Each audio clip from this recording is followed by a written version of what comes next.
So, ano vlog, bro? Podcast. I'm not sure if everyone knows about Sultay. Uy, Sultay. di naman na makakreate og sultay yung kuhaan ko kinang hatod-hatod. Ay, excuse me. You can never tell. Ay, no, so, Wait, Seryosa si April. Kita siya mas. April. Wait lang. Guys, may nota guys.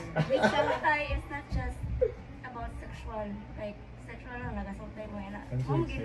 Pero there's also, that's why I remember Mr. Shai said, keep working, bro. we also have to be careful with our boundaries, especially with friends. Even not babay and lalaki, even lalaki, even babay, even just friends. Kay, if we see it like spiritually lang yun, kanang emotion, atong gidim as emotional attachment. Ikuan ko ng bago, ikapagibutan natin ng pizza. Emotional. Emotional soul, like sa atong kuan para pagsabot nga emotional attachment, pero that's already soul tie. Wait, sultay makreate wala siya kung na-intimacy sa both. What if No, that's not just dili lang ka na ang soul tie. There's also emotional soul tie. Like, baka mo ko dungan emotional sultay. yeah, kana like you rely on the person, na kay problema at tanan nimo tayo istorya yan na. Pero wala kay malicious sa inyo ha. Like friends lang gid mo, even lalaki, babay.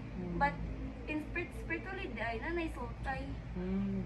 So murag mahulog na siya nga. You rely on that person already, murag so man di na ka mabuhay, wala siya kaya nga na siya. Dili siya kuan. Even like mawala tayong person, maglisod ka. Kay tied naman yung Kuan. Karon mo ba na mo sultay na? Dili siguro sultay so kuan. Pwede sa sultay gaban siya. But kanaging unnecessary ties. Kaya ka nagaling mo open up kag kalit like mo share ka. Boka namatay ba akong kuan. Sakit sa akong dughan ano. Kanang balay kanang mo deep talks kag kalit sa certain person kay lagi you're comfortable with him. Nya ka nagaling to the point na magkuan na ka ba na I need to talk to him para magaan akong feeling ana kay we're just friends. Mamino ra gid siya nako. Ana ganit like we're mo bitaw nang naay south. It's your home. Good. Not Taba.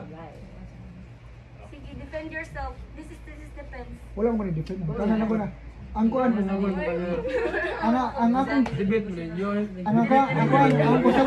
ang pasabot ang makay karon ang akong pagsabot mo sa intimacy ay sa intimacy sa sultay kay kailangan na intimacy sa both niya. Ang atong context karon kay hatod-hatod na sa intimacy ang paghatod-hatod eh. Uy! kayo yung istoryahan ninyo. Labi na yun. Okay ra gubit. Di ba ang context ni? Di ba isa para mag context pa ang gingon man ni Kuya Christian